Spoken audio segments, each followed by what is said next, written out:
चीजें देख चुके हैं। अभी चीजों को सारे को रिकैप करेंगे। मैं हर क्लास रिकैप करता हूँ, जो हर चीज के ऊपर एक एक तो छोटे छोटे क्वेश्चन देंगे और आप लोगों को आंसर बताना है। पहला चीज तो था कि gauge pressure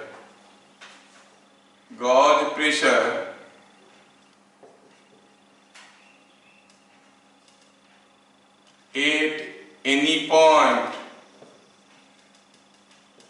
is equal to pressure due to fluid given by rho gh. You know what is h, what is g, what is rho. Basically h is vertical height of free surface. बस कुछ कुछ छोटे छोटे question करते हुए साथ साथ चलेंगे। सारा पॉइंट समझ में आया कि नहीं आया जानने के लिए, अगर हमारे पास कोई एक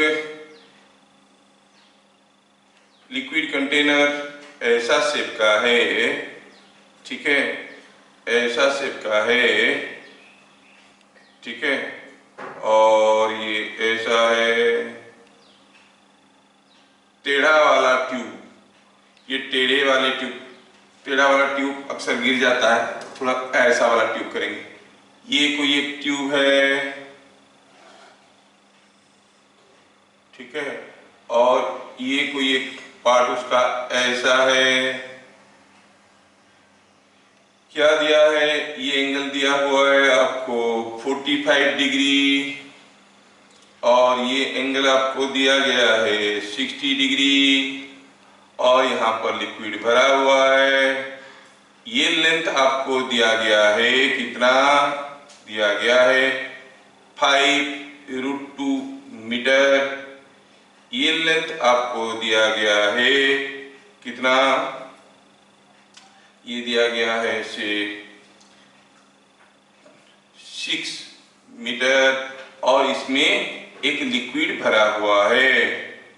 ये लिक्विड के चलते हमें गॉज प्रेशर P पॉइंट में निकालना है, नीचे निकालना है।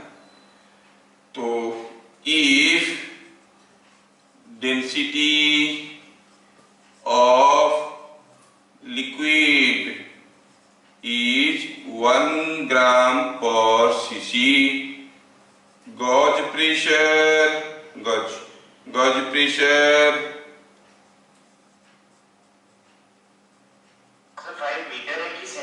8 O is डैश। ये दिया है 5√2 मीटर, ये 6 मीटर ऐसे करके दिया है। ये लेंथ कितना दिया है? 6 metre. This length is given 6 metre, this is 5√2 metre. ठीक है, आपको आंसर निकाल के बताना है।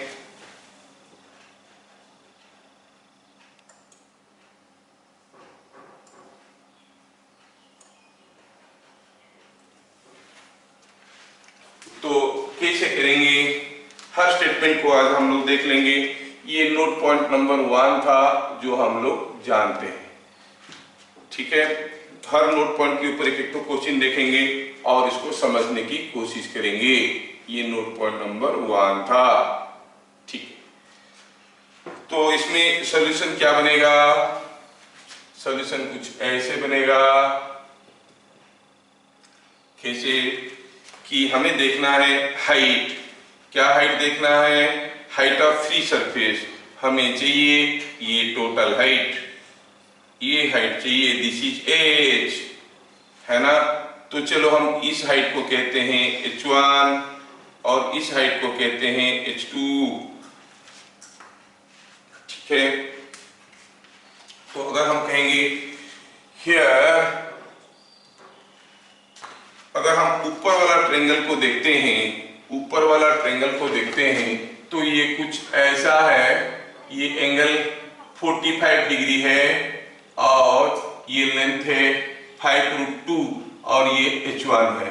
तो आप कहोगे h1 is equal to 5√2 sign 45 है ना, because h1 by 5√2 is sin 45, h1 by 5√2 is sin 45, so that is again 1/√2, तो h1 हो गया 5 मीटर। अगेन अगर हम ये दूसरे वाले ट्रायंगल को देखेंगे, दूसरे वाले ट्रायंगल में ये है 6 मीटर, ये है h2 और ये एंगल है 60 डिग्री, तो हम कहेंगे h2 by 6 is sin 60 जो कि होता है √3/2 और h2 is 3√3 मीटर।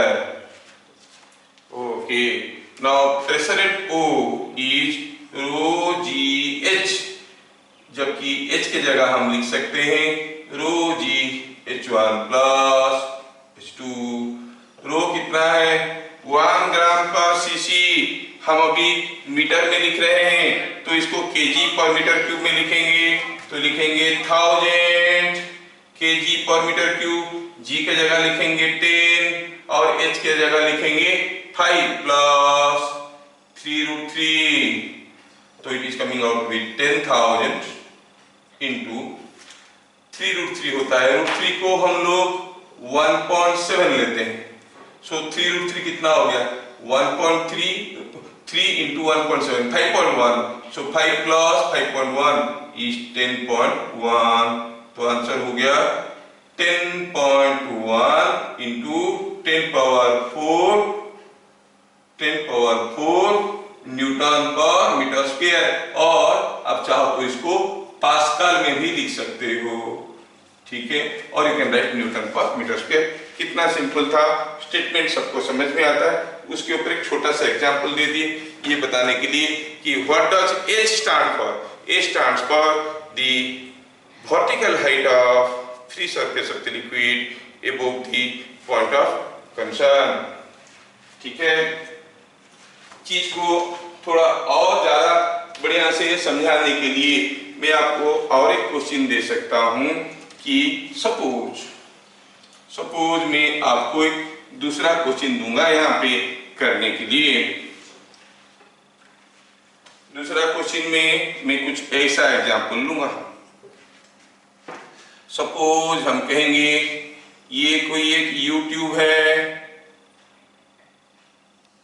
ये कोई एक यूट्यूब है और इस यूट्यूब में इसका क्रॉस सेक्शनल एरिया A है और यहाँ पे एक कुछ लिक्विड रखा गया है और दिया है total length of the liquid, total length of the liquid is L, ठीक है। लिक्विड यहाँ पे है, लिक्विड यहाँ पे है, लिक्विड यहाँ पे है। क्या दिया है in figure shown total length of liquid is L, the liquid in left limb of the vertical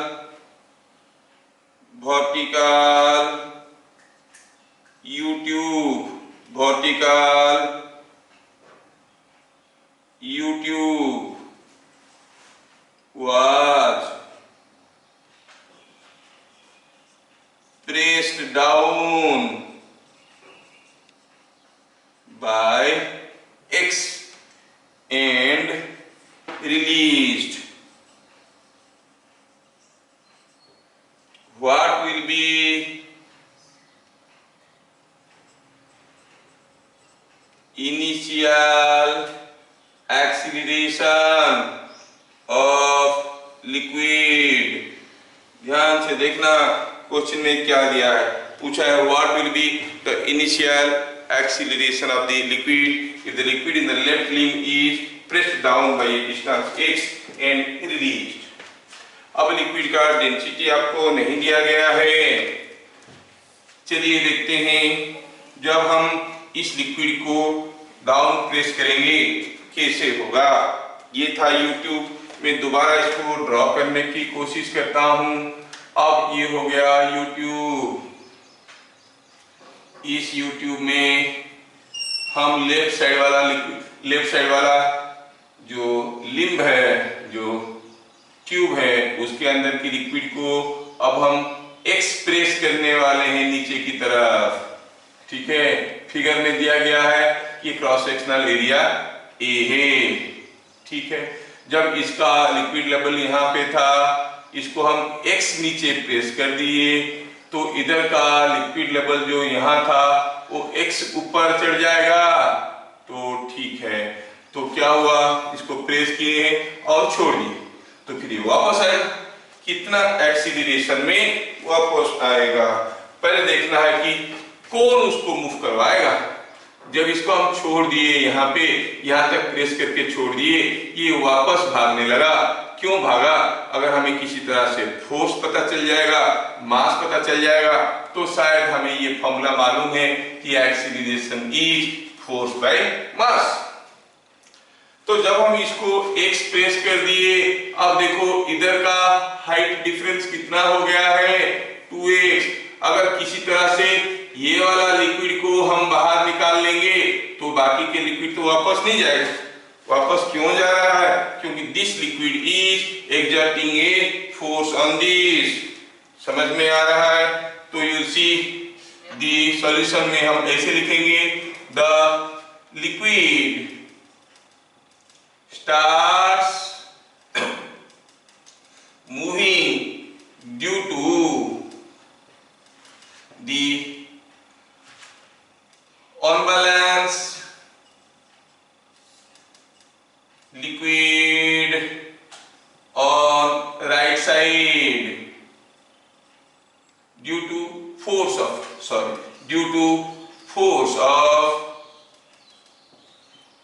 the unbalanced, due to the force of the unbalanced liquid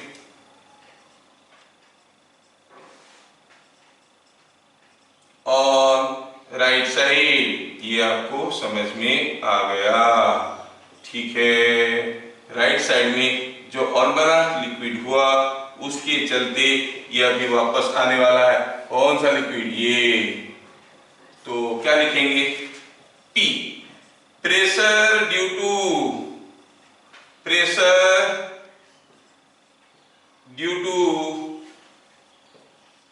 the liquid कलम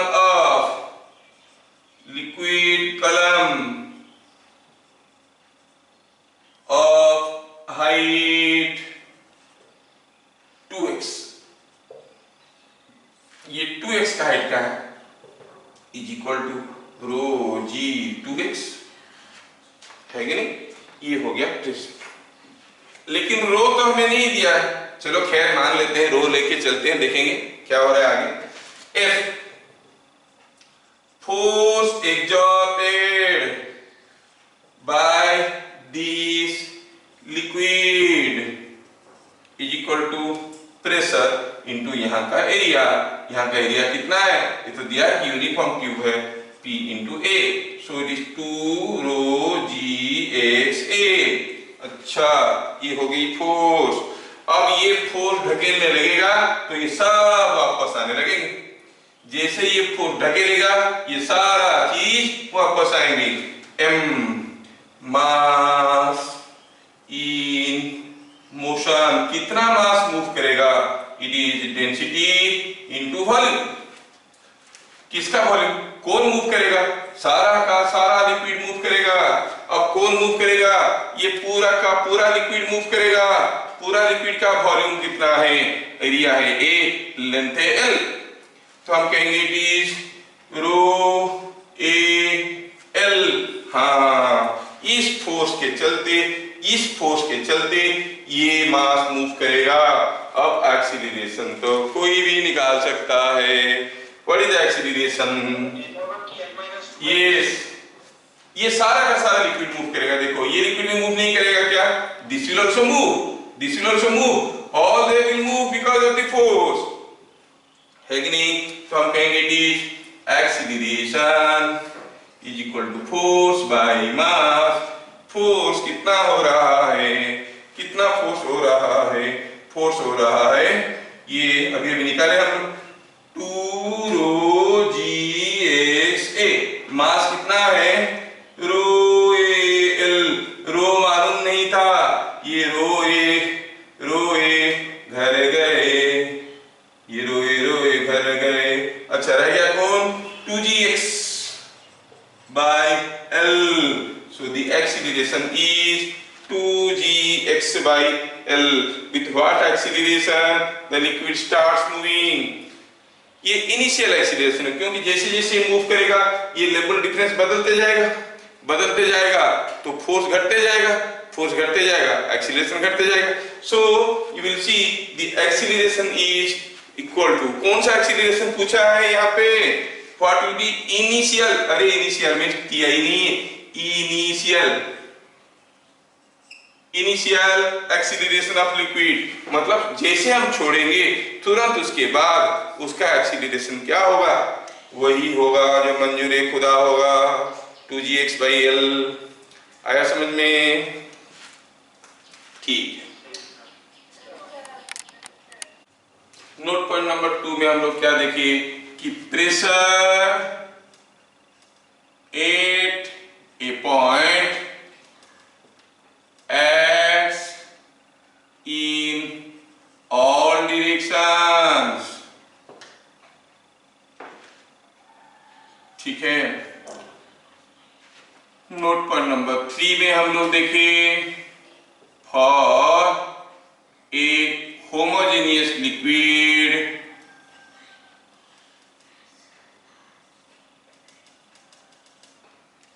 pressure is same at all points or at same horizontal level, same horizontal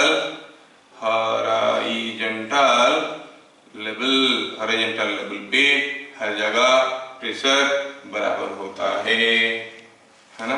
frontal level पे pressure हर जगह बराबर होता है।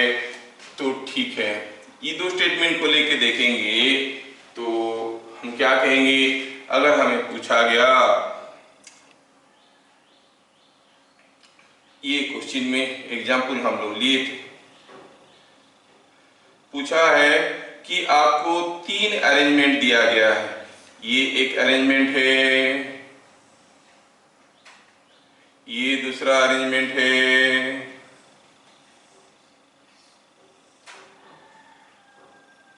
ठीक है। पूछा है कि दोनों में प्रेशर लिक्विड सेम लिक्विड है। क्या लिक्विड है? वाटर। दोनों में वाटर है, इसमें और इसमें भी। पूछा है ए और बी में where pressure is more at A और B। हाँ, ये तो आंसर सबको आता है। Yes yes yes yes. अब ये डिपेंड करता है कि हाइट ऑफ लिक्विड के ऊपर। दोनों केस में अगर वाटर है तो आपको होगी pressure here and pressure here are same, ये सबको आता है। Pressure at A is equal to pressure at B. पर ध्यान रहे कि ये सारा जो चीज हम लोग पढ़ रहे हैं ना, this is for hydrostatics, that means for fluid at rest. Fluid अगर मोशन में होगा तो even at same horizontal level also pressures will be different. ध्यान रखना, मैं कभी इस पार्ट को एम्फासिस नहीं दिया क्योंकि अभी तक हम लोग हाइड्रोडायनामिक्स नहीं पढ़े, हम लोग पढ़ रहे हैं hydrostatics, where the fluid is at rest. Rest में रहेगा तो सेम होरिजेंटल लेवल में सेम रहेगा। अच्छा, तो पूछा है यहां पे कोई एक कंटेनर है ऐसे,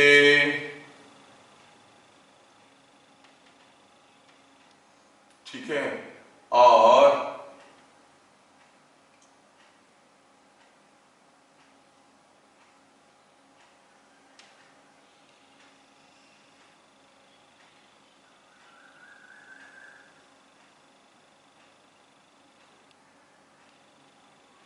क्रॉस सेक्शनल एरिया ए है, यहाँ पर हम कोई फोर्स लगा के इसको रोक के रखें, और ये एंगल कितना दिया है, ये दिया है 60 डिग्री, और ये लेंथ कितना दिया है, लेंथ दिया है 4 मीटर। ये लेंथ कितना है, 4 मीटर। और यहाँ पर लिक्विड क्या हाइट तक है, ये पूरा का पूरा लिक्विड से भरा हुआ है, और दिया है कि ये हाइट कितना है, this height is given something like 6 metre in figure shown, in figure shown density of liquid is 1 gram per cc. Area of tube is 20 centimeter square. Find the force required to stop the liquid at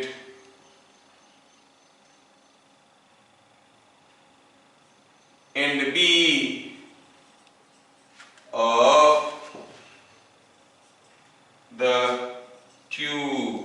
हम यहाँ पे कोई force लगा के रोक के रखें, कितना फोर्स चाहिए लिक्विड को रोक के रखने के लिए। आसान क्वेश्चन है, ऐसा काफी क्वेश्चन आप लोग किए हो, मुझे मालूम है आप लोग फटाफट कर लोगे, थोड़ा करो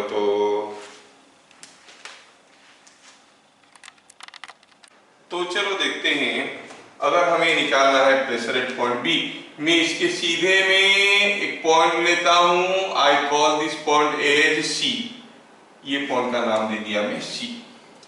तो ठीक है, तो अगर हम ये पॉइंट का नाम देंगे ओ, तो सी ओ बी वाला ट्रायंगल को थोड़ा देखो। ये सी है, ये बी है, ये ओ है, ये 4 मीटर है, ये 60 डिग्री है ना।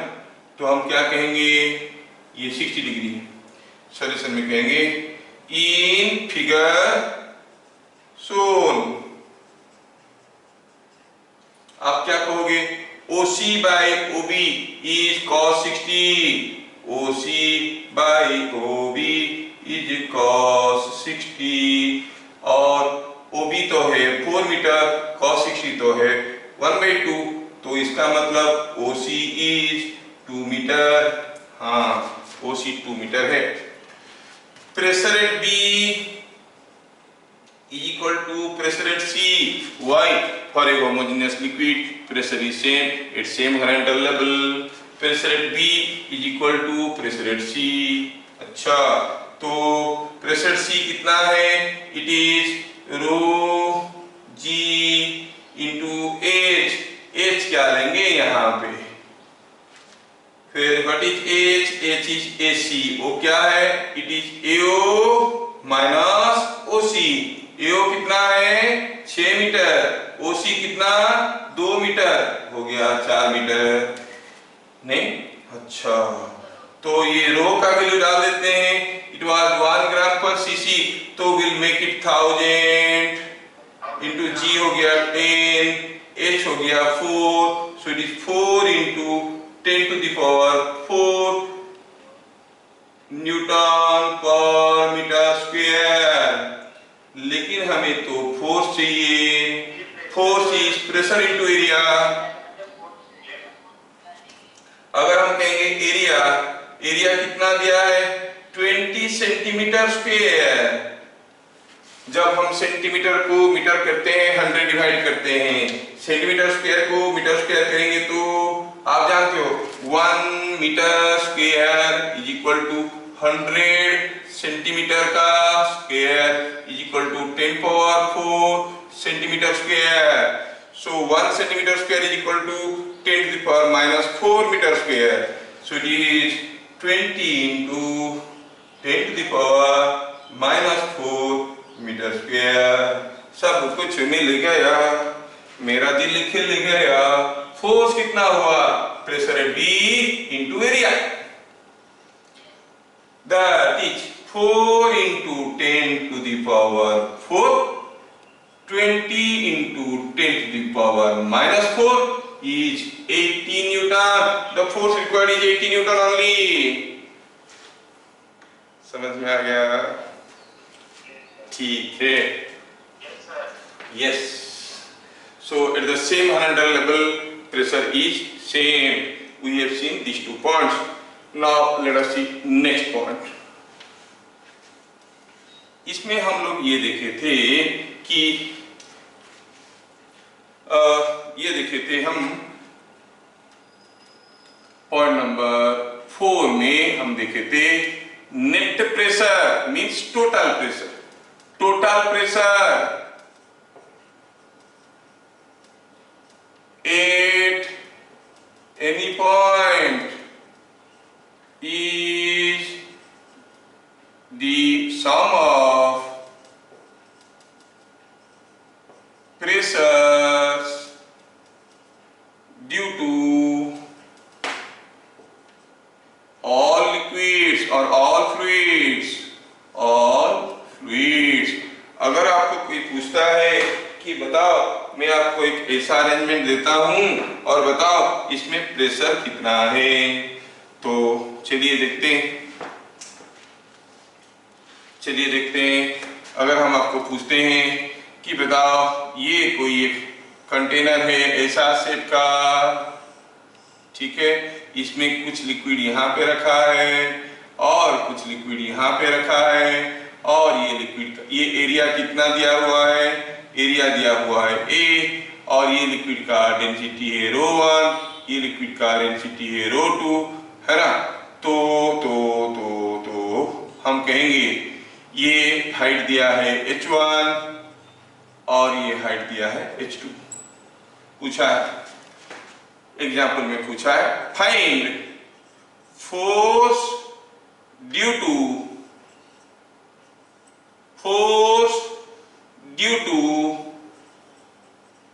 liquid at base of the container, ऐसा दिया है। तो हम देखेंगे, पहले निकालेंगे सॉल्यूशन में प्रेशर ड्यू टू लिक्विड,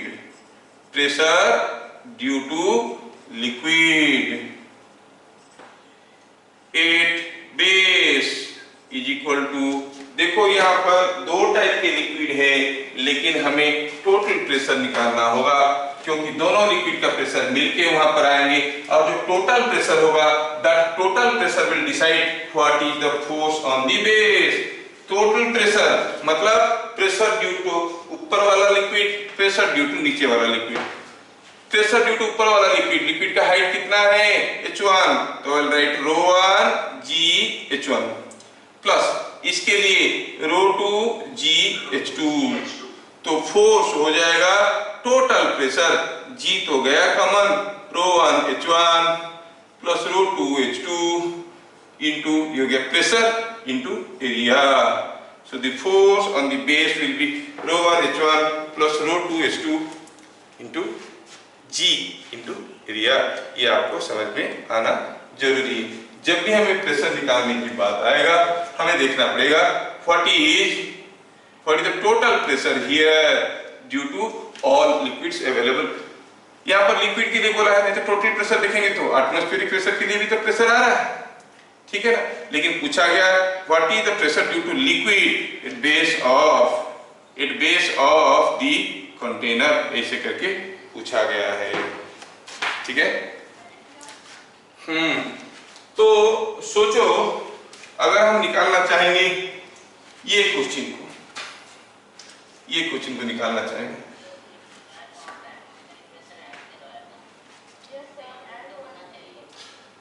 यहाँ पर जो नेट प्रेशर होगा, कोई अगर पूछेगा what is the total pressure here, हम कहेंगे atmospheric pressure plus ρ1 GH1 plus ρ2 GH2। ध्यान से देखिए, find force due to liquid पूछा है। टोटल प्रेशर होता तो एटमॉस्फेरिक प्रेशर होता, इसीलिए हम एटमॉस्फेरिक प्रेशर को कंसीडर नहीं किए हैं। अच्छा, तो नेक्स्ट क्वेश्चन में मैं आपको एक चीज, छोटा सा चीज देने वाला हूं। मैं आपको पूछ रहा हूं कि यहाँ पे कोई एक लिक्विड है। अब ये लिक्विड का अंदर कोई एक ब्लॉक को हम डुबाए हैं, क्यूबिकल ब्लॉक। ध्यान से देखना, cubical block of side length L और mass M is inserted into the liquid. तो क्या लिखेंगे? A light block, light cubical wooden block of mass M is taken into a dense liquid of density rho। ध्यान से देखना, अब ये कोई हाई डेंसिटी लिक्विड है, कोई वुडन ब्लॉक को अंदर लिए, अगर छोड़ देंगे तो क्या होगा? भागेगा ऊपर, ये भागेगा ऊपर। पूछा है if the block is set free to move, find with what acceleration it moves upward। ठीक है, पूछा है कितना एक्सीलरेशन में ये ऊपर की तरफ भागने लगेगा।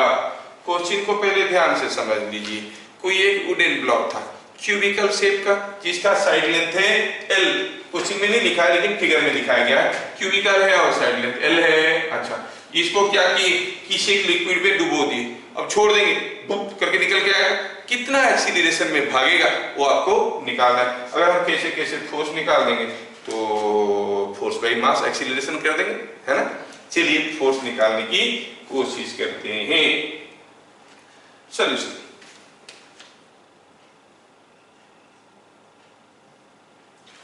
सॉल्यूशन में देखेंगे कि ये ब्लॉक जब भागेगा तो क्यों भागेगा? क्योंकि कुछ फोर्सेस इसके ऊपर आएंगे। चलो, हमें दिया तो नहीं गया है कि चलो हम ये अश्यूम करते हैं कि हमारा जो लिक्विड कंटेनर था उसको हम उसके अंदर ब्लॉक को मान लेते हैं कि हम h हाइट तक डुबाए, h डेप्थ तक डुबाए। कितना डुबाया? h डुबाया, जो कि हमें दिया नहीं गया है। कितना डुबाया गया अंदर? दिया नहीं गया, h तक डुबाया गया। ठीक है, जब यहाँ पर डुबाया गया तो उसके ऊपर ढेर सारे फोर्सेस आएंगे। क्या फोर्स आएगा? एक ऊपर से फोर्स आएगा F1, एक साइड से फोर्स आएगा F2, एक इधर से फोर्स आएगा F3, एक इधर से फोर्स आएगा F4। ये सारा फोर्स इसके ऊपर आएंगे और आगे से भी आएंगे, पीछे से भी आएंगे। Are you able to follow? Now ये सारा फोर्स को देख के मुझे बताओ, खाली चार फोर्स नहीं, और इधर से भी फोर्स आएंगे, इधर से भी फोर्स आएंगे। ये जो मान लो सामने से जो फोर्स आया हो F5, पीछे से जो फोर्स आया हो F6, इतना सारा जो फोर्स दिखाया उसमें से कोई दो ऑपोजिट फोर्स अनइक्वल है। कौन दोनों वो फोर्स है? सोचो और बताओ। क्या F2 and F3 equal and opposite होंगे? हाँ होंगे। ये जितने नीचे आ रहा है ये भी तो उतने नीचे आ रहा है। F2 एंड F3 कैंसिल करेंगे क्या एक दूसरे को? यस, क्योंकि ये जो फोर्स आएगा क्यों आ रहा है? यहाँ पर जो फोर्स आ रहा है क्यों आ रहा है? Because of pressure into area, और यहाँ का प्रेशर बराबर है, एरिया बराबर है, तो फोर्स भी बराबर होंगे। F2 and F3 will cancel out each other. Similarly सामने से जो फोर्स आएगा, पीछे से जो फोर्स आएगा, वो दोनों भी एक दूसरे को कैंसिल करेंगे क्योंकि वो भी सेम लेवल पे है। कौन कैंसिल नहीं करेगा? F1 and F4। Why? Because the pressures are different at the 2 points। क्या चीजें समझ में आ रहा है? यस। तो हम कहेंगे here net force on the block, net force on the block। क्या कोई मुझे बताएगा? F2 F3 को कैंसिल कर गया, F5 F6 को कैंसिल कर गया, F1 F4 कैंसिल नहीं हो रहे। F1 F4 में से बड़ा कौन? नीचे है, जहां पर ज्यादा प्रेशर है वहां पर ज्यादा फोर्स हो। F4 must be more. Yes, F1 नीचे है, F4 ऊपर है, F4 ज्यादा है F1 से। क्या कोई मुझे बताएगा? Net force on the block F4 minus is not it. क्या चीजें सबको समझ में आया? यस, देखो समझ में आया। अच्छा, तो पहले हम निकाल लेते हैं कि F4 क्या है और F1 क्या है। ये तो F2 था, F1 क्या है? F1 इज, हम तो एज्यूम किए कि H डेप्थ में था, it was rho g h into यहां का एरिया। क्यूबिकल ब्लॉक है, साइड लेंथ L वाला, उसका एरिया कितना होगा? L square. Yes, rho g h L square. कोई मुझे बताएगा क्या? क्या क्या कोई मुझे बताएगा F4 क्या है? यहां का प्रेशर अगर यहां तक है H, तो यहां तक कितना होगा? H plus L, H plus L, so it is rho G H plus L into L square। क्या सबको समझ में आ रहा है? Yes or no? Yes। तो मिल गया दोनों, दोनों मिल गया तो दिल खिल गया। डालो वैल्यू दोनों का, ये हो गया rho g h plus l into l square.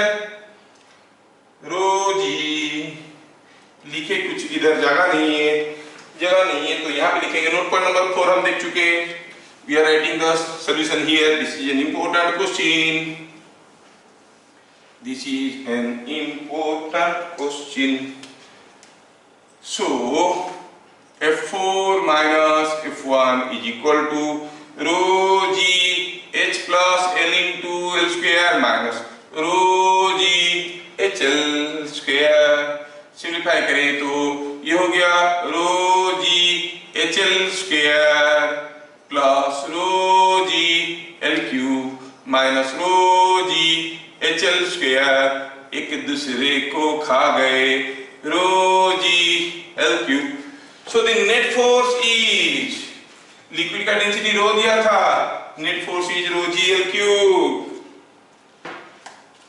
देखो कोई चीज को पानी में डुबाओ, उसको कोई डेंसिटी लिक्विड में डुबाओ तो ऊपर फेंकता है। यही हम लोग आगे आगे पढ़ने वाले हैं, that is called Archimedes principal. ठीक है, थोड़ा सा नाम ले लिया लेकिन बाद में पढ़ेंगे, अभी और नहीं बताएंगे। हाँ, तो क्या हो गया? क्या फोर्स इसको वापस फेंक रहा है? Rho g L cube.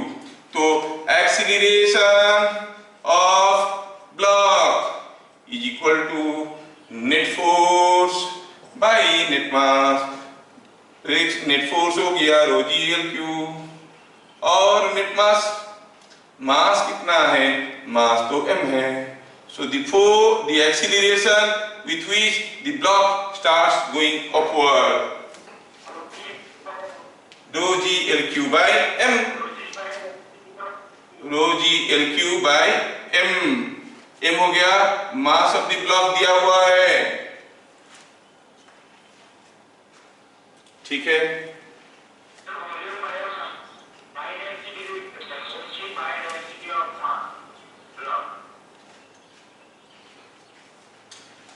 ठीक है। जो डाटा हमें दिया गया है, क्या दिया है? मास ऑफ द ब्लॉक दिया है। जो डाटा दिया है इस टर्म में हम निकाल लेंगे। ठीक है, so it is rho g L cube by M. क्या ये चीजें सबको समझ में आया? Yes. We would like to take one more example। one more example में हम बताना चाहेंगे कि पॉइंट नंबर 5 लिखते हैं, इसको इस टर्म में समझते हैं। Rise of liquid in a vacuum tube। चल इसको समझो। Rise of liquid in A vacuum tube.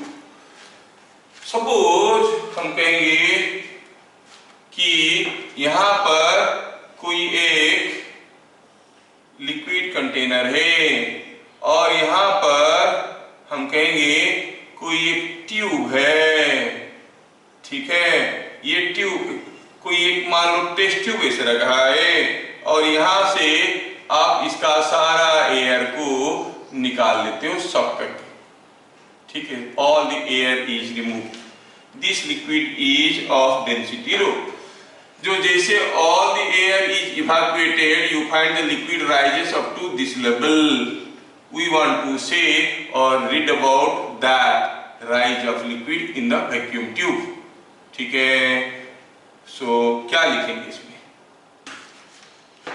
When the air in tube is evacuated, the pressure inside it becomes zero. Pressure inside it becomes zero. अगर हम ये point को A कहेंगे, ये point को B कहेंगे, as the pressure at same horizontal level has to be same at A and B, the liquid rises to a height h, such that pressure at A is equal to pressure at B. That means pressure at B is equal to pressure at A. हम बोले थे pressure at any point is the total pressure. Total pressure has to be same. Total pressure is sum of atmospheric pressure and pressure due to all liquids. लेकिन यहाँ पर तो air है नहीं, सारा एयर आप निकाल दिए हो। अगर सारा एयर आप यहाँ से निकाल दिए हो, यहाँ पर क्या प्रेशर है? यहाँ पर कोई एयर है नहीं, तो एयर का प्रेशर कहाँ से आएगा? जब एयर नहीं है तो एयर का प्रेशर कहाँ से आएगा? जीरो। तो प्रेशर एट बी क्या हो गया? Only due to the liquid. कितना है? Rho g h. Pressure at A is p atmospheric. तो एच क्या होगा? कितना ऊपर तक चढ़ेगा लिक्विड? P atmospheric by rho g. यही तो था कंसेप्ट जो मैं लास्ट क्लास बताया था। Now I would like to say कि कोई एक ट्यूब में से, कोई एक सक्शन ट्यूब में से सक करके किसी लिक्विड को आप कितना ऊपर तक उठा सकते हो? कितना ऊपर तक उठा सकते हो? H कितना है वो? P एटमॉस्फेरिक बाय रो जी। इससे ज्यादा ऊपर आप नहीं उठा सकते, ठीक है। तो to what maximum height a liquid can be sucked through a tube, that is P atmospheric by rho g. समझ में आया क्या? ठीक है। फॉर वाटर H कितना होगा? P atmospheric by rho ji. P atmospheric क्या है? 10 to the power 5। रो क्या है वाटर के लिए? 1000। G क्या है? 10। कितना हो गया? 10 मीटर। फॉर वाटर अगर इवैक्यूएट करेंगे, मान लो कोई कुएं में हम एक पाइप डाले और कोई एक कुएं में पानी है, यहाँ पे पानी है, हम पंप लगाए और एक बड़ा सा बहुत ही ताकतवर 10 HP वाला पंप लगाए और निकालने की कोशिश की। लेकिन सोचो अगर ये हाइट 10 मीटर से ज्यादा होगा, अगर हम कहेंगे ये हाइट जो है that is more than 10 metre, तो जितने भी जोर से खींचोगे पानी चढ़ेगा 10 मीटर, उससे ऊपर तो जाएगा ही। चाहे कितना भी ताकतवर पंप लगा दो, ये पानी को नहीं निकाल पाएगा। वो सुपरमैन हो या डुपरमैन हो या सुपर से ऊपरमैन हो, बताओ कितना ऊपर तक पानी वो खींच सकता है?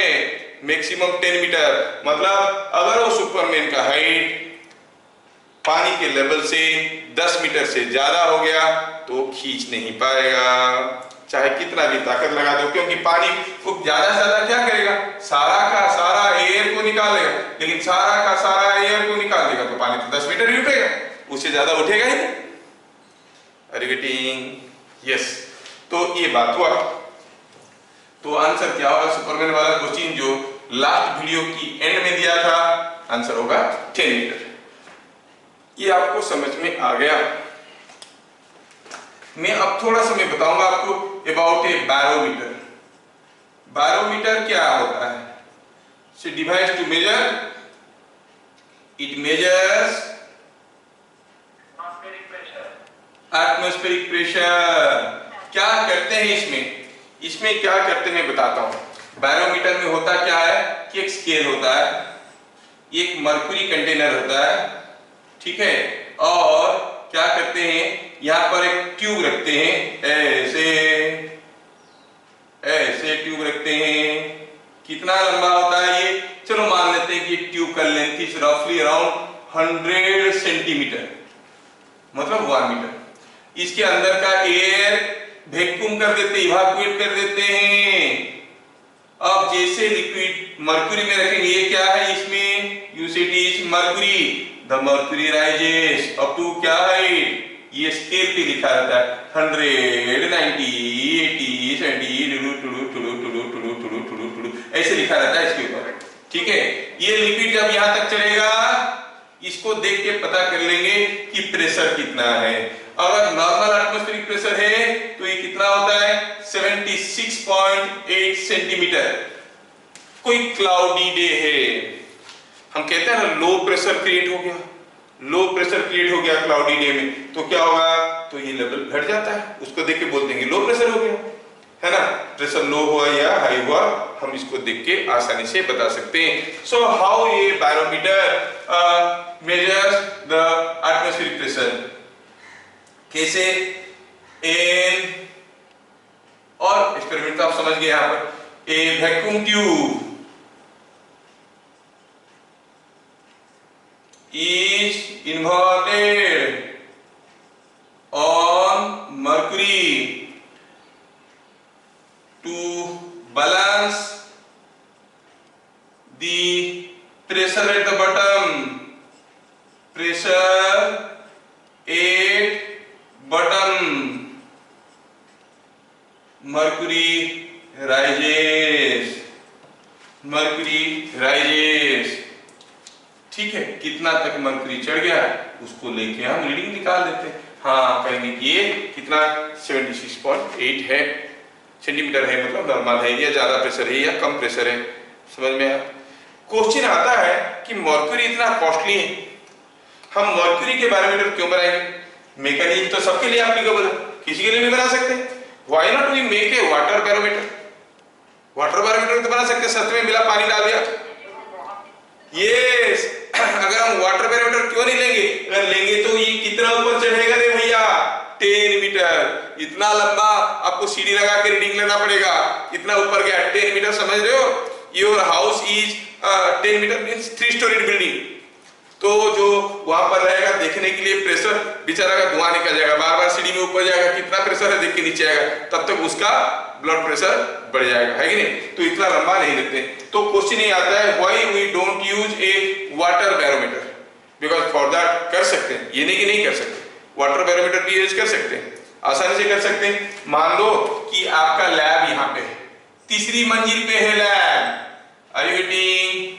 आप नीचे से वाटर बैरोमीटर को खड़ा कर दिए, पानी तो इसी के आसपास हो रहा है, ऊपर खड़े होकर आप देख रहे हो रीडिंग कहां जा रहा है। हो सकता है, नहीं हो सकता? कैन बी यूज्ड, ये नहीं कि नहीं हो सकता, यू कैन डू। कोई हाँ, तो आपको तो रीडिंग में बहुत ज्यादा फिर वेरिएशन नहीं आएगा ना, कभी 10 मीटर आएगा, कभी 9.5 आएगा, कभी 9.7 है, थोड़ा थोड़ा वेरिएशन आता है, तो आप कर सकते हो। लेकिन कभी कभार स्कूल वाले पूछ लेते हैं, तो बोलना है कि उसके लिए उसको हैंडल करना बहुत मुश्किल हो जाएगा, एक जगह से दूसरी जगह लेके जाना बहुत मुश्किल हो जाएगा, क्योंकि 10 मीटर का लंबा ग्लास पाइप, वो बोले ग्लास पाइप क्यों लोगे? अरे ग्लास नहीं लेंगे तो दिखेगा क्या, कहां तक चढ़ा, वो भी तो नहीं दिखेगा। ठीक है, ये है नेक्स्ट क्वेश्चन आपके लिए, whose density is more, dry air और मॉइस्ट एयर। ठीक है, कौन बताएगा किसका डेंसिटी ज्यादा है, ड्राई एयर का कि मॉइस्ट एयर का?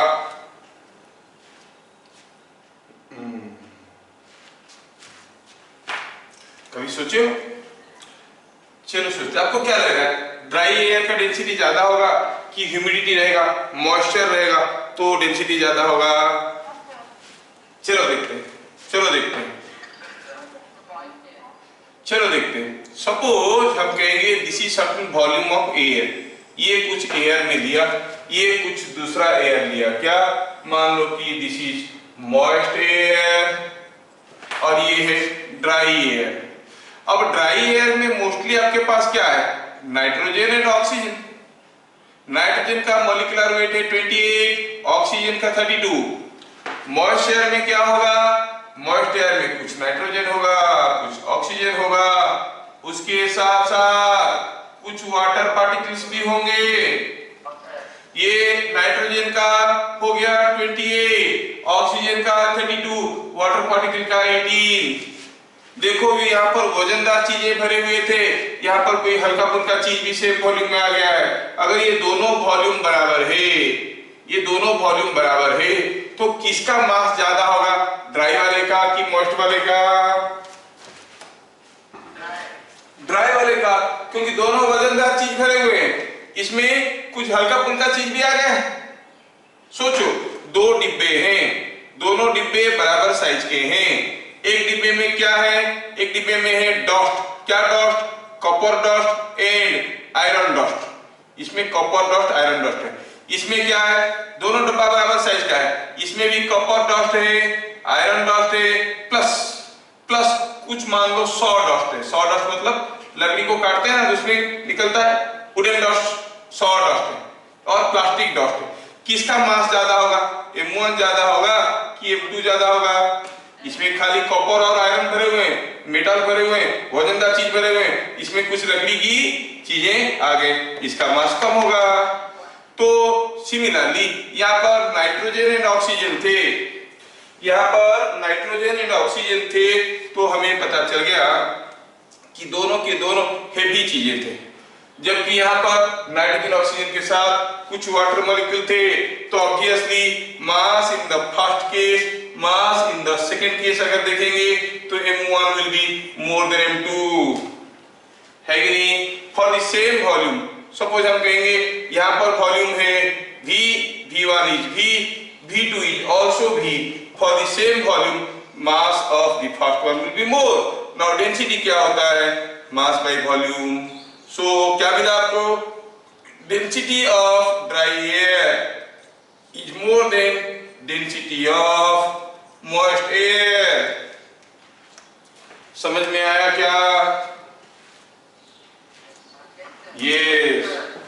क्या होता है गर्मी के दिन में, आप लोग सुने होंगे, जब बहुत ज्यादा कड़क धूप होता है कई एरिया में, समंदर में के एरिया और उसी एरिया में क्या होता है, वाटर वेपराइज हो जाता है, तो एटमॉस्फेयर में वेपर ही भर जाता है। वेपर ही वेपर भर गया तो क्या हो गया, मॉइस्ट एयर हो गया। तो जैसे मॉइस्ट एयर हो गया तो डेंसिटी क्या, प्रेशर क्या हो जाएगा, कम हो जाएगा। क्यों? क्योंकि डेंसिटी होता है ρgh, ρgh हो गया डेंसिटी, डेंसिटी घट गया तो प्रेशर कम हो गया, वही उसी जोन में एटमॉस्फेरिक प्रेशर कम हो गया, हम कहते हैं लो प्रेशर फॉर्मेशन हुआ है।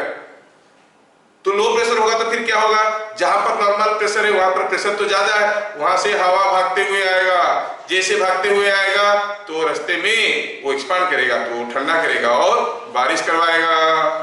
तो लो प्रेशर होने से बारिश होता है। ठीक है, क्या ये चीजें सबको समझ में आया? ड्राई एयर का डेंसिटी ज्यादा है कि मॉइस्ट एयर का डेंसिटी ज्यादा है, समझ में आया? यस। अगर मैं आपको पूछूंगा बताओ ड्राई हीलियम का डेंसिटी ज्यादा है कि मॉइस्ट हीलियम का? आप क्या कहोगे? ड्राई हीलियम मतलब क्या रहेगा? उसमें सिर्फ हीलियम रहेगा।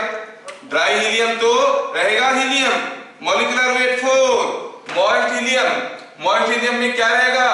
हीलियम के साथ साथ कुछ पानी, है ना? तो किसका मास ज्यादा होगा, M1 और M2? मॉइस्ट हीलियम का डेंसिटी ज्यादा हो जाएगा। अरे ध्यान से देखना, मैं क्यों बताया मालूम है? क्योंकि ड्राई एयर का डेंसिटी ज्यादा है, मॉइस्ट एयर का डेंसिटी कम है। ये ऑलमोस्ट सारे कोचिंग में पढ़ा देते हैं।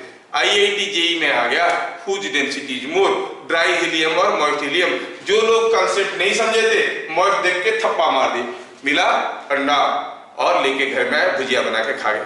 समझ में आया?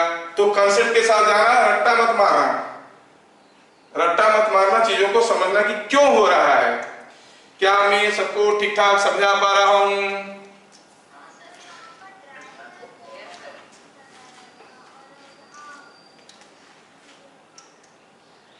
ठीक है। ड्राई होने से मतलब ओनली प्योर ड्राई हीलियम, मतलब उसमें कोई मॉइस्चर कंटेंट नहीं है, और मॉइस्ट हीलियम मतलब उसमें मॉइस्चर मिले हुए हैं। किसी को कुछ पूछना है तो पूछो। Want to ask anything? No. तो फिर मिलेंगे हम लोग, अगले क्लास ही खत्म करेंगे। सिर्फ 2 ही कंसेप्ट बाकी रहा। Only 2 concepts are left. P1 V1 is equal P2 V2 वाला concept and the other one is Pascal's law, जिनके नाम पे आप लोग पढ़े। ये दोनों चीज पढ़ेंगे। नेक्स्ट क्लास प्रेशर खत्म and will start with Archimedes principal. तब तक के लिए घर में रहिए, सेफ रहिए, मास्क लगाइए, सैनिटाइजर लगाइए, SMS फॉलो करते रहिए। SMS क्या है? ये social distancing, mask and sanitiser. So spread SMS everywhere, use SMS everywhere. फिर मिलेंगे। जय हिंद।